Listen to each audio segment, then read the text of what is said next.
teacher here. So, as I previously told you, I'm starting to record some podcasts for you.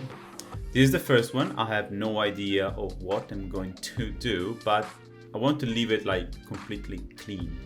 Okay, I'm not going to do any edit or something like that. I'm just going to edit the first part because I was testing the microphone. So, and also testing my new camera. So let's see how it goes. So, what are you going to talk about it? And first, why do I want to record podcast now? This idea came from Mr. Franz. This is just a test podcast. I just want to talk to you guys, and I hope that if you're not one of my students, you're gonna enjoy it. If you're one of my students, I hope that you're gonna find like something interesting, but also a way to practice your listening more. And also, why not, some good words that make cheer you up. So, what I want to talk about today. Today I want to talk about a subject that I normally discuss with my students, well, private students most of the time. It's, let's say, the insatisfaction that you have, some of you, of course, not all of you, have about your country. Now, where do I start? Okay, let's start this way. Let's start about talking about me. Now, many of you have already asked me the same question, which is, Rafa, why have you from Italy come here? I mean, why did you leave Italy for living here in Brazil? Why did you exchange things? Well, there are many reasons. Now, like, Brazil was not something that I had planned. You know, like, it's something that, okay, let's try it out.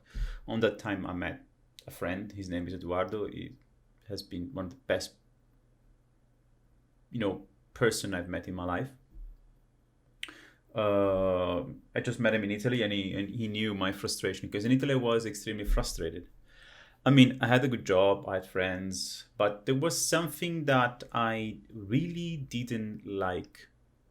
I don't know if it was because I used to live in a small town.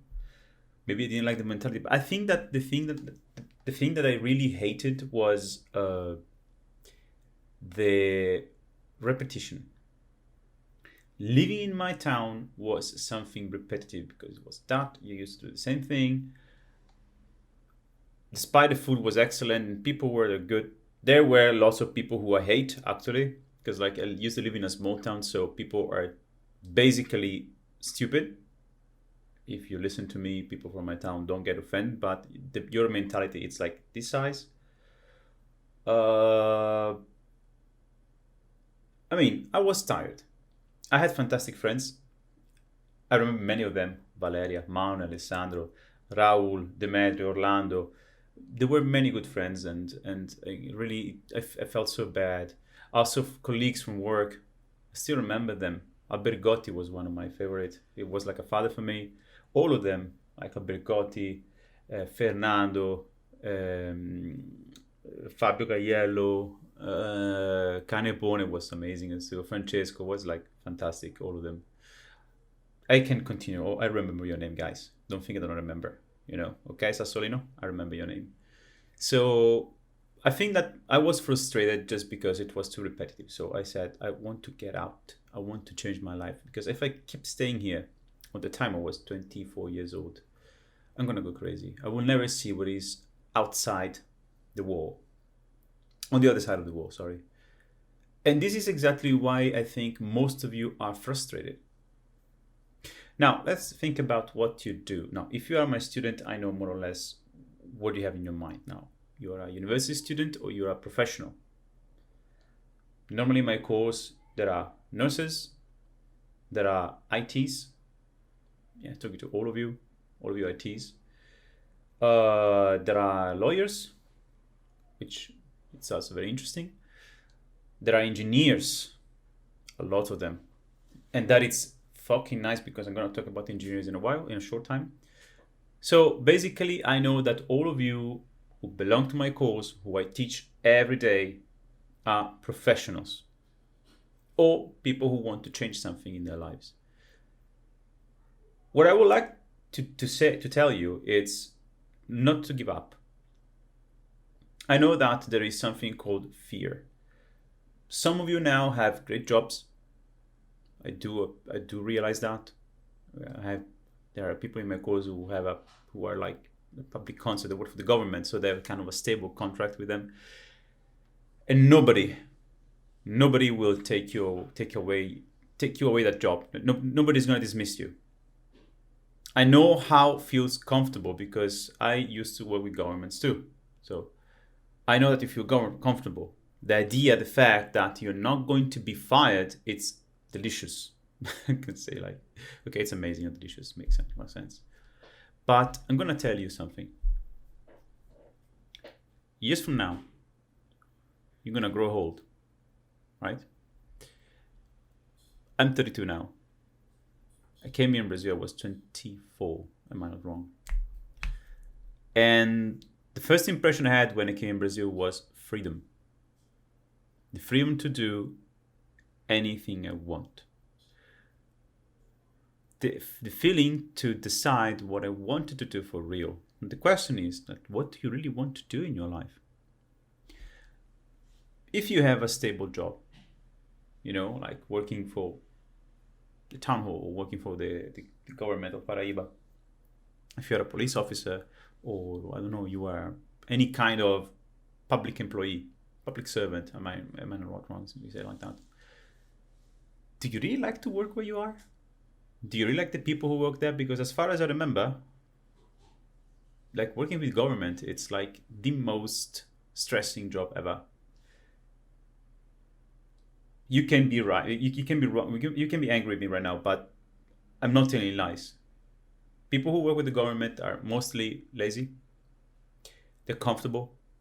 They arrive at work late. They're unorganized. There is no chain of command because it seems like everybody wants to command everybody. It is like that. So don't lie to me because it is like that. Even like if you are like under a, if you're a subordinate, you want to command. It's kind of crazy. So do you really want to spend all your life doing that? If you want to do it, go for it. I'm not gonna say, okay, quit your job. But remember that you're always in time to change, to find new opportunities. The world is huge out there.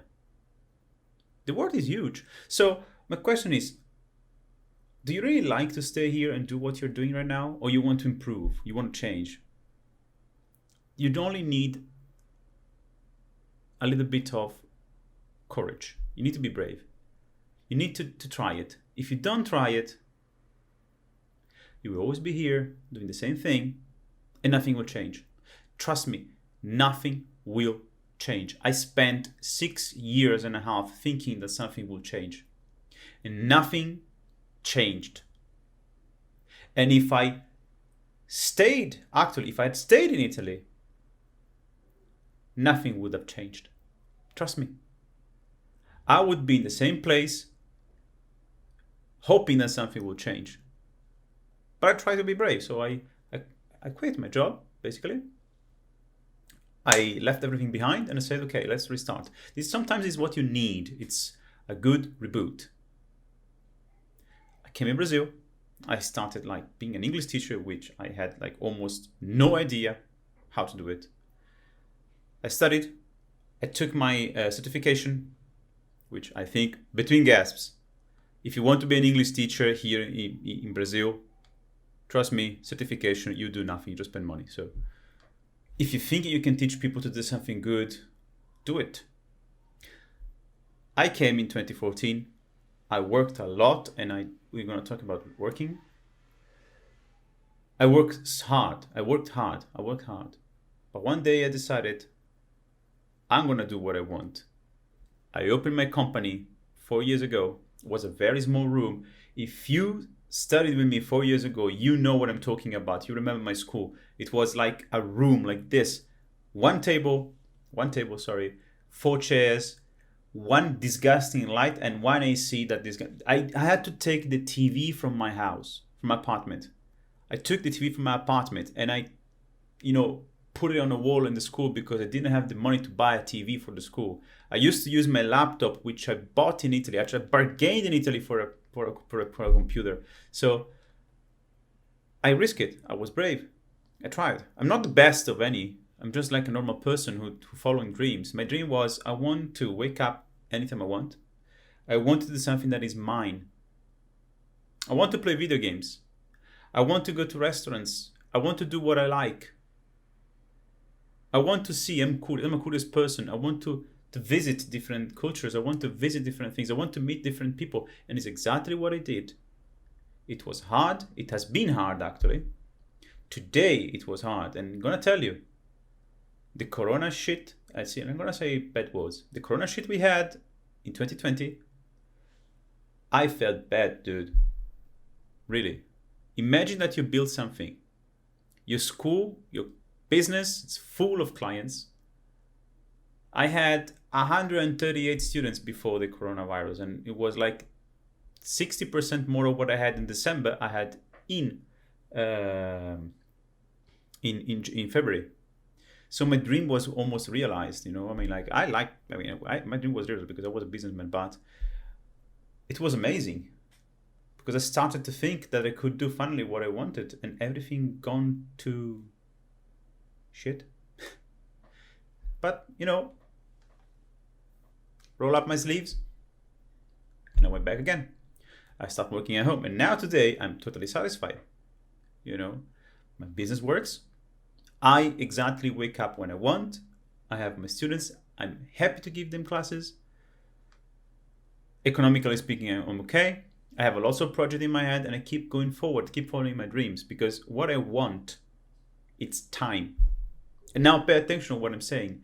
What I want, it's time, not money. And I'm going to ask you, especially you who works for the government or any kind of governmental organization, do you work for that company for money?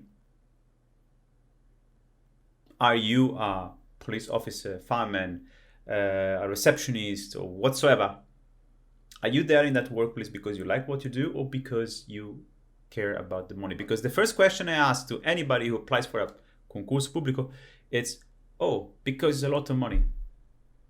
How much is a lot of money for you? 3,000? 4,000? 5,000? Because like a normal person who works for the government, like Banco do Brasil, a bank clerk, is 3,000 reals. 4,000 reals maximum. I don't know how much you gain. I know that my father-in-law, who is a police officer, doesn't gain so much. And how much time do you have to spend that money? Because as far as I know, and I know that because I used to do the same, you work for the government, but you don't have enough money. So you have to do a second job, right? Don't tell me that it's not true. Because I know that many teachers who work for the prefectura, the town hall, they have to work in private schools to gain more money. So you have to work 8 hours in a place, and then you have to work 8 hours in another place, maybe less. I personally work with a teacher who was concursado, but he had to work in an English school because it was not enough what he gained. So he had to use his time to work more. So this is the question I'm asking you. Does it worth? Wasn't it better that you follow your dreams to do something that you really like and make enough money to do what you like? I'm not talking about like buying a villa in a huge mountain, I'm talking about what do you like to do? I like to go around by motorcycle, visiting places and curious, and I like playing video games with the buddies. I'm happy about that. Sometimes I go to a restaurant. I can go to a fancy one, but I'm a simple person. You want to travel? You can travel anywhere. You can travel in Europe. Like, if I were to live in Europe, my life would be extremely simple. Wake up in the morning, have a walk in the closest cafeteria, have my cappuccino and croissant, talk to people there in the cafeteria, because in Europe it's like that. You go to a cafeteria and there is always somebody that you know and you start talking to. Going back for lunch, then go to visit something interesting like an old church or a museum or being curious. Then come back home and sleep. Playing some video games. Talk to my friends. You don't need to be rich to do that, right? You don't need to be millionaire. You don't need to gain 10,000 reals. You don't need to gain 10,000 euros to do so. You don't need a Maserati for that. You don't need a BMW. I mean, if you want to buy a BMW, go for it if that's your dream, but you can go with a Ford car, like basically. So what I'm telling you, and then I stop because it's going to be a long podcast. I know that podcast like last an hour. I understand that, but not mine. Remember, like the president of Uruguay said, the ex-president of Uruguay, Mujica, I think the name is, when you buy something, you don't buy it with money. You buy it with the time that you spend to gain that money. So if you really want to change your life, you have to start thinking like that. What makes you happy? What do you like to do in your life? You like to live in another place? You like to walk on the street safe? You don't want to be robbed like here in Brazil? You want to find a job that satisfies you economically? Maybe you not be rich. Like maybe you're an engineer here in Brazil. Maybe you gain your 6,000 or 7,000 reals a month, but it's not enough for you. Or maybe you can gain exactly the same, but in a country like Germany or France or Belgium or whatsoever. I don't know. The world is big. And you can be happy there. I mean, there is a place that I love, and people who live here in João Pessoa know. The name is Pipa, but I don't go there for the beach. I don't care about the beach. I hate the beach. It's too hot. Lots of sand, lots of people. I don't like it. I like Pipa because I can walk in peace, and like here in João Pessoa, I can't do that because there is nobody on the street because they're afraid to be robbed. It's one of the things that I hate about it, Brazil. And again, I love many things about Brazil, but this is something that I hate. People are not on the street. Something that I love, walking around Rome, just walking and see those statues, those museums, those old buildings, that history, that was amazing. And you don't need to be rich to do that. You just have to live there. If you find a normal job of 2,000 euros a month, you don't need to be rich to live there. Do you understand what I say? Anybody can go there and find a job and be happy about it. You can be a waiter in Rome and you can enjoy your life there. Then you can go back in Brazil, whatsoever, I don't know. So remember, don't do the things for money. Don't make my same mistake. Don't stay there, wait something to change. Change it. I know that many of my students, they're doing that. They're studying English a lot. This podcast is not about advertising English. This podcast is about training the listening skill for my students, of course, but also to send a message, and also because I like it. It's fancy. My students who are in my course, they're studying English because they have an objective. They want to get the fuck out of here. Most of them, at least. I have engineers who want to work in another place. I have ITs who wants to find American companies to work for and stay in Brazil, getting dollars from them. But why? Because they will have the time to do that. They work for a Brazilian company who pays them 5K when they can work for an American company, the same time, the same hours, and they can pay, like they gain 15K or 20K. Isn't it better? That is a fight against the time. They're not gonna be rich, And that's it. That's the idea. So be brave. Don't go to sleep being the same. Always try to change. Always try to improve yourself. And don't wait a miracle to happen. Because if you wait too much, you're gonna get old, man. You're gonna have children. You're gonna get married before you get children, maybe. And you're not gonna have the time anymore to do these things. At least you're gonna have less time. So if you're listening to me and you're there doing the same thing every day, thinking that something is gonna change and waiting, I'm gonna do tomorrow, I'm gonna change myself tomorrow, you're already late. You're already late. You are already late. And I'm telling you, because I met people that were studying English with me and they stopped because they say, I don't need it. And then they had exactly the opportunity that they had been waiting for years, and they couldn't take it because they didn't do something before. They waited too much. The same was me. I told you, I could have stayed in Italy, doing the same thing that I was doing, waiting a miracle to happen. I was comfortable, but I said no. Clock's ticking. Clock is ticking. Tick tock, tick tock. I don't want to waste my time. Time is the most important thing ever. One day I'm gonna be old. I'm already losing my hair, dudes. So don't waste your time. Do what you want to do and go anywhere you want, and do not do what people tell you is better to do. Do what is better for yourself. Don't listen to people. Listen to yourself. Don't listen to people. Listen to yourself. What do you like to do? Do it. At least try it. Okay? Do it. This is something that I say to all my students. Do it. Try it. Then you can go back in Brazil and do the things everybody does, but do it. Do what you want to do. Well, yeah, 21 minutes of podcast I think is enough. So thank you for listening to me. If you actually listen to me, thank you for the patience. And this is going to be the first podcast. I wish you a fantastic, here is night. Yes, I didn't have the time, who knows me that I'm super busy. I cannot do anything in the morning because it's like everybody wants to talk to me during the day. So I have to do things at night. And thank you again. If you're watching my video, if you're listening that, thank you again, and I'll see you next time. Have a nice one. Bye guys.